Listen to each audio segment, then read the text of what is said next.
Greetings, and welcome back to Arcanum Dunham, a show about mysterious mysteries from past to present. Today, I received a small package in the mail. It's from an older gentleman. He says that he was born and raised in Baltimore in the 1960s. The package contained a letter from the man claiming to have seen a mysterious figure wandering around the town during his youth who suddenly disappeared following a string of what can only be described as coincidences. And so, for your enjoyment, I will now read his letter and tale of his personal, mysterious mystery.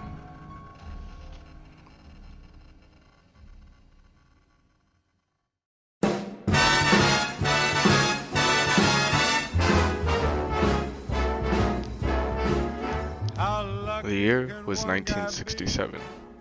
I was a young boy, about 10 or 11, with little to no experience outside of Baltimore, where I was born and raised. As a child, I enjoyed spending time by the ports, as the workers would drive their forklifts to and from the ships. I always wondered what was inside of those boxes since I unfortunately never developed x-ray vision. So of course, being both young and naive, I started to get closer so that I could just take a small look at what could be inside. Every day I would get a little closer to the crates to have a look, and I even began to make friends with some of the workers, when they weren't busy of course. Everything was so calm and peaceful then, but the longer I wanted the ports, the more I noticed a strange person.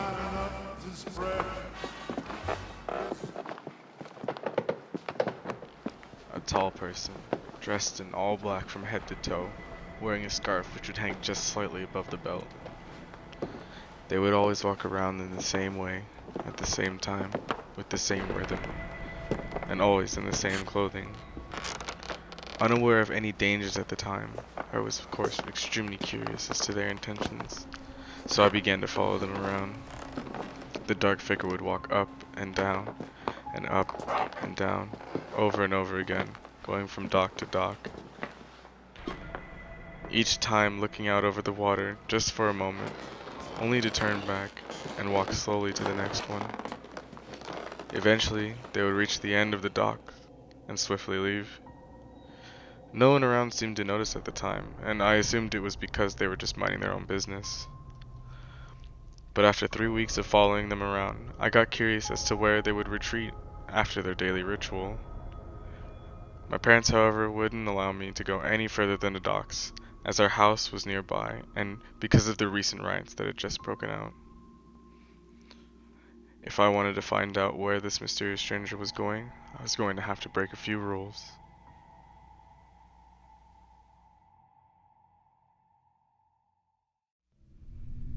One day, before the stranger engaged in their ritual, I stashed my bike with a backpack holding my pocket knife, a flashlight, and some matches at the end of the docks near a dumpster with my lock around it.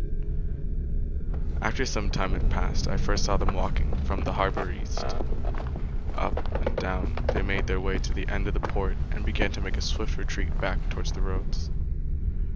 Following them along, I hopped on my bike and slowly trailed behind. I watched as they entered a car and sped off down E. Pratt Street. I had no idea where we were going, or even what would be at the end. Making 2 lefts and 2 rights, I eventually found myself at the old Phoenix Shot Tower. The tower had just been turned into a bomb shelter during that time, and had limited access to regular citizens. The sun had started to go down as the shadowy figure got out of the car and zipped towards the front door to the tower. The sun had gotten low, but I had gone too far to return back home now. Cautiously, I followed up behind, after hiding my bike amongst some of the buildings. I watched as he seemed to disappear into the entrance, even though I never heard a door open or close. After peering through the ground level window, I watched as the blur moved up the stairs and into the upper levels of the tower. Gathering courage, I tried to open the door, but it was no good. The door was locked tight. I attempted to watch the figure climb higher and higher until eventually they escaped my view. I tried the door again. This time, the latch clicked and swung open with a loud crash. I grabbed my flashlight out of my backpack and headed inside the tower to get a better look, and it was only then that I began to feel terror. My mind had gone completely blank with fear.